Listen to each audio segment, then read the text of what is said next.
Pero yo no puedo admitir la estafa que es poner en mi casa, acá se defiende la enseñanza pública, y mandar a mis hijos a la enseñanza privada. No puedo admitir esa estafa. Y si me importa, como me importa, que los más infelices sean los más privilegiados, bueno, tengo que trabajar con eso. Eso, entre otras cosas, supone que el país haga una gran inversión, con contrapartida, nada sin contrapartida, nada sin contrapartida. Y el docente va a volver a sentirse en un horizonte digno. Yo recordaba, claro, hoy si un hijo dice voy a ser docente, es casi tan mala noticia como hace 50 años decía papá voy a ser cura. Sí, bueno, tiene que volver a ser una buena noticia. No lo es, no lo es, no lo es. Por eso yo insisto, no tenemos más tiempo, hay una tarea que es nacional, hay un acuerdo que es posible, lo que pasa es que llega el momento de que lo exijamos.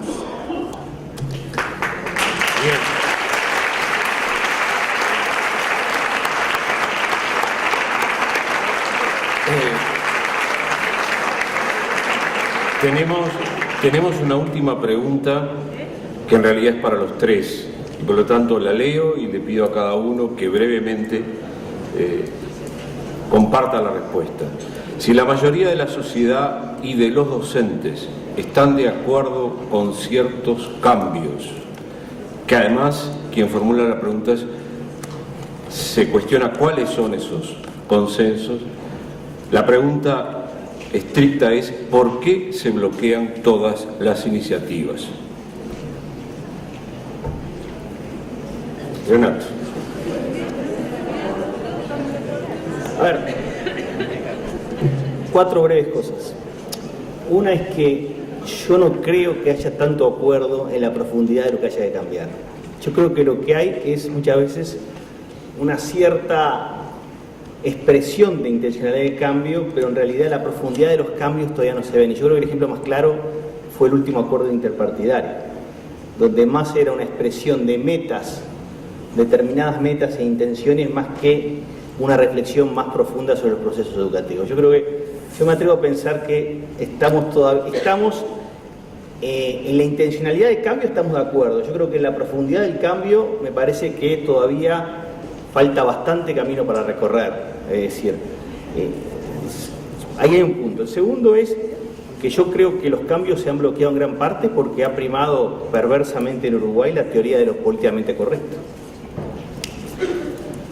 Y la teoría de lo políticamente correcto también reflejó un problema que es que en definitiva dentro de la propia última década de Uruguay quienes tuvieron la conducción educativa también tenían fuertes disputas internas sobre qué tipo de educación querían desarrollar. Es decir, si alguien dijo alguna vez que la reforma Rama fracturó a la izquierda, eso es verdad. Y eso es una realidad. Y hasta el día de hoy eso está presente. Más allá de la opinión respecto a la reforma conducida, porque no estoy entrando en valoraciones de orden sobre lo que se hizo o no se hizo, sino que hubo una fractura conceptual que hasta hoy día está presente y que por lo menos no veo que hasta el día de hoy se haya zanjado genuinamente. El tercer aspecto es que creo que ha faltado visión educativa para los cambios. Nos ha ganado el discurso de los ladrillos. Yo estoy totalmente de acuerdo en que mejorar las condiciones de trabajo y el salario docente, absolutamente de acuerdo, pero lo que quiero decir es que no hemos discutido sobre educación. El Uruguay no ha discutido la última década sobre educación. Ahora, si educación es discutir si aumentamos la cobertura a un punto o si incrementamos esto, bueno, sí. Pero para mí eso no es educación. Educación es discutir qué se quiere educar, cuáles son los ejes fundamentales de formación y cómo los centros educativos desarrollan. Así que yo creo que hay una debilidad notoria en la discusión educativa. Y por último es que, y eso creo que Pepe Riera lo ha dicho muy claramente, la política está ausente de la educación, por omisión, por ignorancia, por indiferencia, por lo que sea. Y yo coincido plenamente con Gerardo y Pablo, es decir, esto requiere la recuperación de la política en el más noble sentido de la palabra. La política es lo que nos representa y nos convoca a todos en un sistema democrático. Yo no le tengo miedo a que el Parlamento defina el currículum, más bien, soy partidario que el currículum lo apruebe el Parlamento Nacional, porque un currículum hoy en el mundo, en cualquier país, refleja el tipo de sociedad que uno quiere construir. Y yo quiero que eso me lo reflejen los quienes me representan en mi voto ciudadano, no quienes no sé a quién me representan.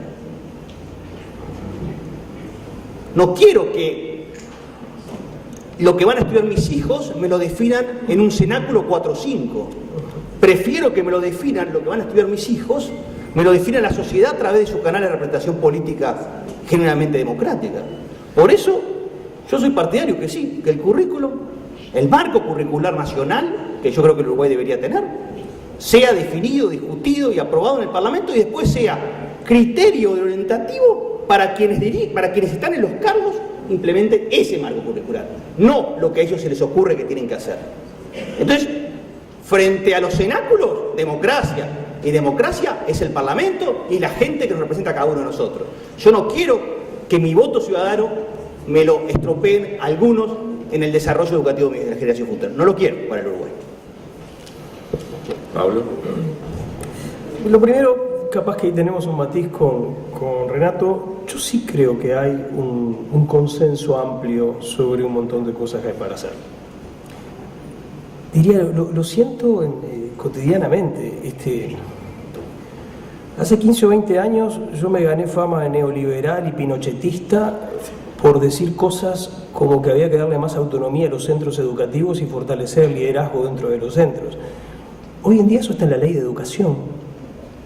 Eso no te quita la etiqueta que te pusieron, ¿no? Porque tiene absolutamente que ver con otras cosas. Pero, digamos, ideas que sonaban como exóticas y terriblemente transgresoras hace 15 o 20 años, hoy forman parte de un sentido común del que realmente comulga mucha gente. Yo creo que sí hemos avanzado mucho en el terreno de las ideas y sí hay un consenso amplio.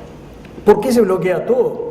Bueno, hay una respuesta fácil que consiste en identificar a los malos de la película, la burocracia, el corporativismo, los malos dirigentes sociales, sindicales. Y yo creo que todo eso existe, pero no creo que eso sea el verdadero motivo. El verdadero motivo es que hasta ahora en Uruguay ha habido una inmensa cobardía política para encarar este asunto y un culto escandaloso del doble discurso que alimenta fantasmas que después no se pueden controlar. Bien, les cuento una anécdota. Hace una semana estuve reunido en mi oficina con una persona, no importa quién es, una persona de alto perfil técnico, sólidamente instalado y asociado, formando parte de la coalición de gobierno, que me dijo entre cuatro paredes cosas que lo ubicaban claramente a mi derecha, digamos. Lo que hay que hacer al principio del próximo periodo de gobierno es reventar a los sindicatos, buscar un conflicto, provocarlo y después caminarles por arriba y cuando estén en el piso vamos a hacer lo que queremos. Horas después lo escuché en una entrevista en un medio electrónico pasándole la mano a los sindicatos y hablando de que son los grandes socios para hacer cosas. Bueno, eso se paga. Eso se paga porque la gente que es muy sana hace una cosa muy normal, que es tomarle la palabra a los que hablan en público. Y entonces si uno dice cosas que no cree, o si uno tiene miedo de decir esto está mal, y este actor le tendré simpatía o no, pero está actuando mal, y le está haciendo daño a los más débiles, y esto lo vendremos haciendo de toda la vida, porque hay que cambiarlo, porque ya no funciona. Si uno no tiene el coraje de decir eso, lo dice solo en privado, pero en público dice todo lo opuesto, entonces, como muestran las caricaturas de Arocha, le está dando el biberón al tigre de Bengala que cuando crezca se lo va a comer.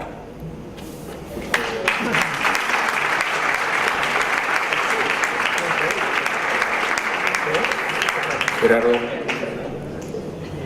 No hay nada más persuasivo que hablar de lo concreto. Y los ejemplos son cosas concretas. Esta administración empezó con un acuerdo multipartidario en materia educativa. Podemos discutir.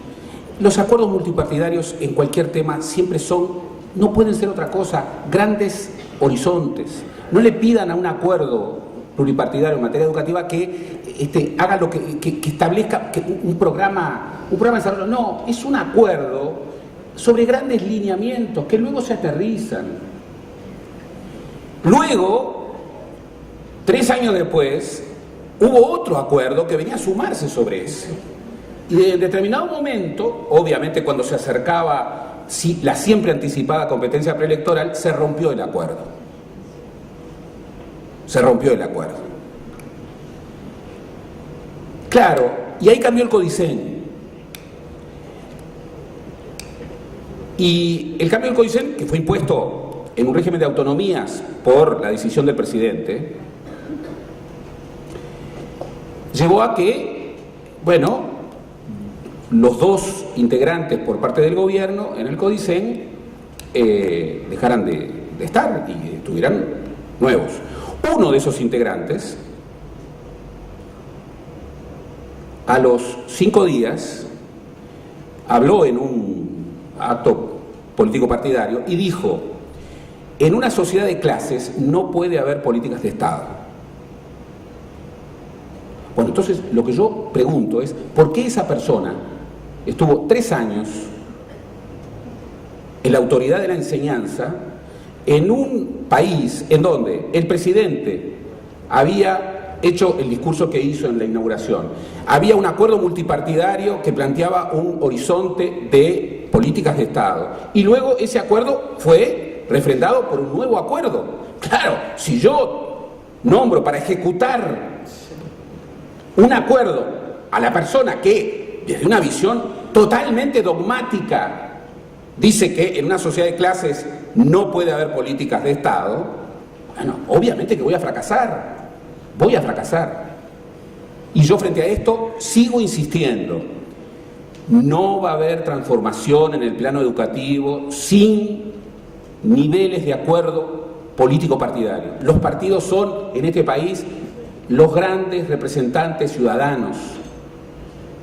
No lo son todo, pero son muy importantes, y estamos en condiciones de lograr, no acuerdos unánimes, pero sí acuerdos muy importantes, inéditos en el país, sobre la mayor parte de las cosas que hay que hacer.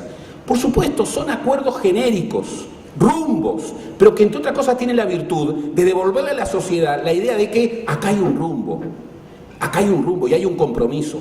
Acá hay redes, en el Uruguay, en Montevideo, hay redes de técnicos educativos, de gente vinculada a la educación, que incorpora a personas de todos los partidos. Vean esas redes. Están definidas por un compromiso por la mejora del aprendizaje y por la inclusión. Y están de acuerdo en un 90%. Y pertenecen a todos los partidos. La pregunta es, ¿eso no puede traducirse a nivel nacional? Estoy convencido que sin acuerdos partidarios volveremos a tener bloqueos. ¿Por qué? Entre otras cosas porque coincido con lo que se ha dicho. Ha habido cobardía, falta de coraje, que entre otras cosas se ha planteado en una transferencia de poder. Nunca demonizaré a un sindicato, nunca. Porque entre otras cosas no le entrego la representación, nada menos que de algo tan importante como un sindicato, a minorías circunstanciales. Pero el compromiso con los más débiles es un compromiso que debe exigir coraje, que no puede permitir el doble discurso del que habló Pablo, y que tiene que establecer la necesidad de que haya una voluntad política común respecto a ciertas cosas sobre las cuales hay acuerdo en que se realice. Y no transferir el poder. Créanme, todos creen que el poder tiene que ver con... La dimensión más importante del poder es la transferencia del poder. Cuando decimos esto no es posible porque está fulano, mengano, estamos transfiriendo poder. Poder es, entre otras cosas, en una democracia, pelear la frontera, esto es una lucha institucional, de aquello que es posible y de aquello que no es posible. Y las transformaciones siempre son mover esa frontera y hacer posible lo que durante mucho tiempo se creía imposible. Yo estoy convencido de que en Uruguay una reforma educativa a la altura de las exigencias es posible. Necesita un acuerdo multipartidario, necesita voluntad política, necesita mucho coraje. Mucho coraje. Muy bien.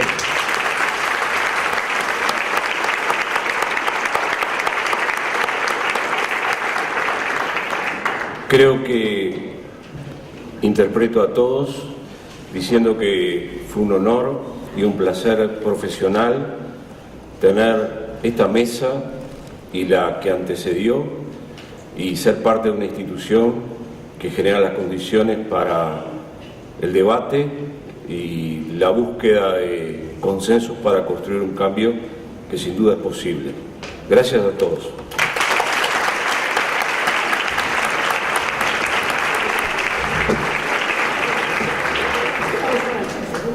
A continuación realizaremos una pausa hasta las 3 de la tarde.